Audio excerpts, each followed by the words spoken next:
Kozhikode കുറ്റിക്കാട്ടൂരിൽ വൈദ്യുതാഘാതമേറ്റ് 18കാരൻ മരിച്ചതിൽ KSEB അടിയന്തര സഹായം പ്രഖ്യാപിച്ചു. മരിച്ച മുഹമ്മദ് റിജാസിന്റെ കുടുംബത്തിന് 5 ലക്ഷം രൂപ നൽകും. KSEBയുടെ സർവീസ് വയറിൽ നിന്നുള്ള ചോർച്ചയാണ് അപകടത്തിന് കാരണമെന്ന് സ്ഥിരീകരിച്ചു. RB സനൂപ് വിവരങ്ങൾ നൽകാൻ ചേരുന്നുണ്ട്. സനൂപ്, വലിയ അനാസ്ഥ ഈ വിഷയത്തിൽ KSEBയുടെ ഭാഗത്തുനിന്നുണ്ടായി എന്നടക്കമുള്ള വിമർശനങ്ങൾ ഉണ്ടായിരുന്നു. ഇപ്പോൾ ഈ വിമർശനങ്ങൾക്ക് പിന്നാലെയാണോ സഹായം പ്രഖ്യാപിച്ചിരിക്കുന്നത്? വിവരം എന്താണ്? രേഷ്മ, ഈ മാസം 20-ാം തീയതിയാണ് മുഹമ്മദ് റിജാസ് മരണപ്പെടുന്നത്. കോഴിക്കോട് കുറ്റിക്കാട്ടൂർ വെച്ചായിരുന്നു വൈദ്യുതാഘാതമേറ്റ് മരിച്ചത്.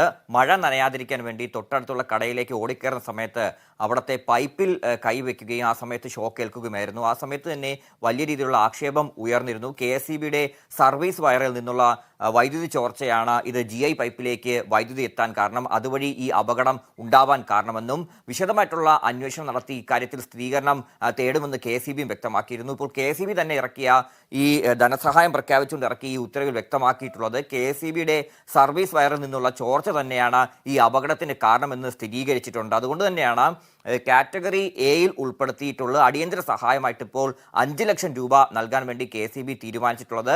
അടിയന്തര സഹായം നൽകാൻ വൈദ്യുതി മന്ത്രി K കൃഷ്ണൻകുട്ടിയും നിർദ്ദേശിച്ചിരുന്നു. ഇപ്പോൾ ഈ തുക ഉടൻ തന്നെ കൈമാറാൻ വേണ്ടി ഫറൂഖ് എക്സിക്യൂട്ടീവ് എഞ്ചിനീയറോട് KSEB നിർദ്ദേശം നൽകിയിട്ടുണ്ട്. ഈ തുക ഉടൻ തന്നെ കുടുംബത്തിന് കൈമാറും. രേഷ്മ.